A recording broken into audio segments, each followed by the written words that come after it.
everyone. Amidst all the true crime tales I've read and watched, today's case is particularly unsettling. I'm referring to the incredibly twisted case of Katarzyna Zawada and how she met with a fate worse than death. So sit back as I recount her tragic story. During the late 1990s, Katarzyna Zawada was a pretty, blonde 23-year-old student at Jagiellonian University in Krakow, Poland. According to her acquaintances, Zawada was pleasant, however sad and withdrawn. Katarzyna had been attending university, where she studied religion. This was a change in her original plans as she had started her university life studying psychology, but that all changed after her father died. She had been suffering from depression since her father died in 1996. As a result, she had been visiting a psychiatrist and would frequently meet with her mother during those sessions. Katarzyna failed to meet her mother at the psychiatric clinic in Nauhütte, where she was being treated for depression, on the 12th of November, 1998. She never showed up for the appointment. Her mother attempted to submit a missing persons report at the local police station later that day but was urged to wait. They told her that because of her age, she was likely with friends or forgot about her appointment and was probably fine. Katarzyna's mother began searching for her daughter but with no luck. There was little she could do. Her daughter appeared to have vanished without a trace. Some wondered if she had vanished of her own volition to get away from everyone. Others worried that she would take dramatic measures since she was depressed. Nearly 2 months later, a finding would be made that would not only horrify the country of Poland but would also spark a 2-decade investigation. Mieczysław M., a tugboat operator, opened a hatch on the Los, a barge pusher on the Vistula River, on a cold winter morning on the 6th of January, 1999, to remove what had been trapped in the propeller since the previous evening. He anticipated seeing a tire or a tree branch, but what he found was unexpected. He was wondering what the thing was. The object found was pale and sack-like, and then he detected a horrible odor and recognized a human ear. It was confirmed to be human skin after a thorough inspection. Katarzyna Zawada was identified through DNA testing. The coroner indicated that the remains had been in the water for 2 or 3 weeks before being discovered. Unlike every other discovered body story, the sailor who discovered Katarzyna didn't find her body. He only discovered her skin. In other terms, she was likely skinned alive. We can't begin to understand how dreadful and painful Katarzyna's final moments were. Her right leg and clothing were also rescued from the river on the 14th of January. The human leg got stuck in the grate collecting waste from the Vistula River. The rest of her body, including her skull and limbs, was never found. Authorities uncovered something terrible when they examined the young girl's bones. They discovered her skin had been prepared in such a way that it could be worn as a suit, similar to what Leatherface did in the Texas Chainsaw Massacre. It has also been suggested that the killer might have been inspired by the movie The Silence of the Lambs. Ed Gein, an American serial killer and body snatcher, also accomplished this terrible operation, although he used to do it using stolen bodies. The case of Katarzyna Zawada was different. It is still regarded as one of the most heinous killings in Polish history. Despite how horrifying the murder was, the story never made international headlines. The forensic medicine unit in Krakow received a man's corpse with a dismembered and scalped head in May 1999. The killer, Vladimir W., was revealed to be the victim's son, originating from the Caucasus. Before his arrest, he was observed wearing a skin mask extracted from his father's head.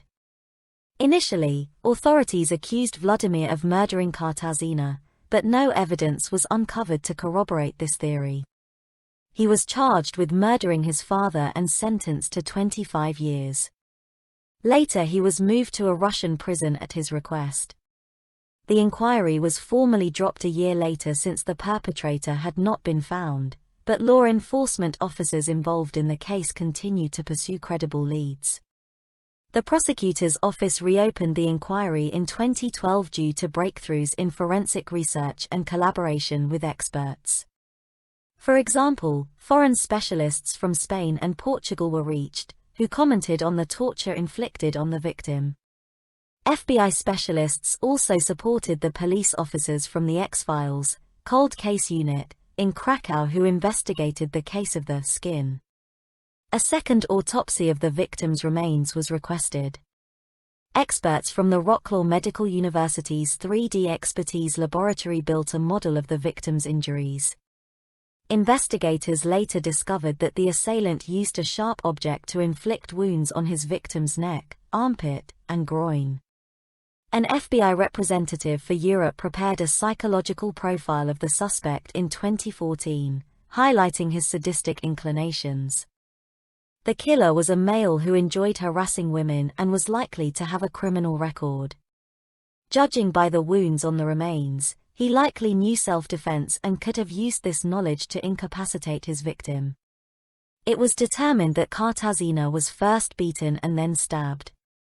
The victim was tortured before her murder, and the offender was most likely trained in martial arts, notably one specific, undisclosed version. Her declared cause of death was blood loss, but it was also determined that she had her organs removed while still alive. It was presumed that she passed out and succumbed to blood loss shortly after. Her skin was removed after she died and resewed to construct the suit that was subsequently discovered by the tugboat. The prosecutor's office discontinued the proceedings several times due to the failure to detect the perpetrator of the crime. After discovering new evidence, police made the first arrest in October 2017. Robert Janczewski, 52, was detained in Krakow's Kazimierz area on suspicion of being the murderer who tortured and skinned Katarzyna before using her skin to construct a suit. Finally, in the autumn of 2017, Robert Janczewski, a resident of Krakow, was placed behind bars. During the investigation, the accused categorically denied the allegations and pleaded not guilty. Janczewski argued that he did not know Katarzyna. The police spent 19 years attempting to apprehend the murderer. Ultimately, Janczewski made their job simpler by visiting Katarzyna's grave, where a camera was installed and recorded him. When investigators examined his flat, they discovered traces of the victim's blood and hair. As a result, the bath and frame were secured in preparation for future testing. This is a crucial clue because the suspect maintains that he did not know Katarzyna.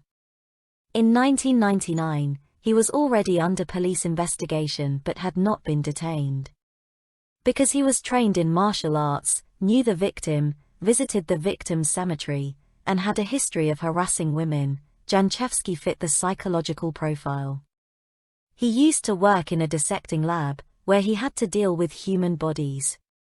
The accused also worked at the Krakow Institute of Zoology, where he saw the preparation of animal skins. His job was terminated the day after he slaughtered all of the institute's rabbits during his shift. Janczewski was unable to explain his behavior. The cops arrested him after receiving a letter from the suspect's friend. The contents of the letter are a well-kept investigative secret. Janczewski was arrested and charged with aggravated murder with particular cruelty. He insists that he never met Katarzyna Zowada. He also says that the letter does not exist and that the police made it up to obtain a warrant to arrest him.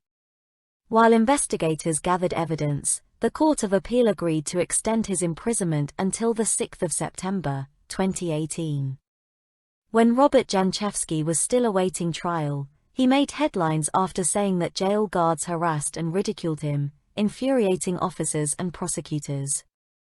After being obliged to investigate the claims and discovering them to be false, they have now stated that they are adding lying to police by falsely accusing the prison guards to the counts he faces. Investigators requested a closed trial. Janczewski was charged with killing the student with particular cruelty, motivated by sadistic and fetishistic sexual preference disorders. There was talk of numerous sexual perversions in the form of necrosadism and necrophilic fetishism.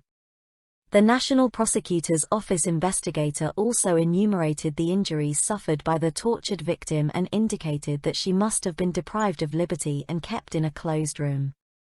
This is indicated by injuries on the leg. Her right leg above the ankle must have been strapped to something. Then, between the 7th and the 14th of December, 1998, Janchevsky strangled the victim with a chain. He had previously given her medication. He also broke her femur and pelvis by hitting her with a barbell and a bodybuilding plate. There were also stabs, cuts and laceration wounds. In front of the Krakow court, Robert Janchevsky, accused of the heinous murder, declared his innocence. He stated, "I understand the charge against me. I plead not guilty. I am innocent." In 2020, the perpetrator was sentenced to life in prison. If you're from Poland and know of any additional information, please feel free to share it in the comments below. Were you aware of this gruesome case? Leave a comment below. Until next time, ciao.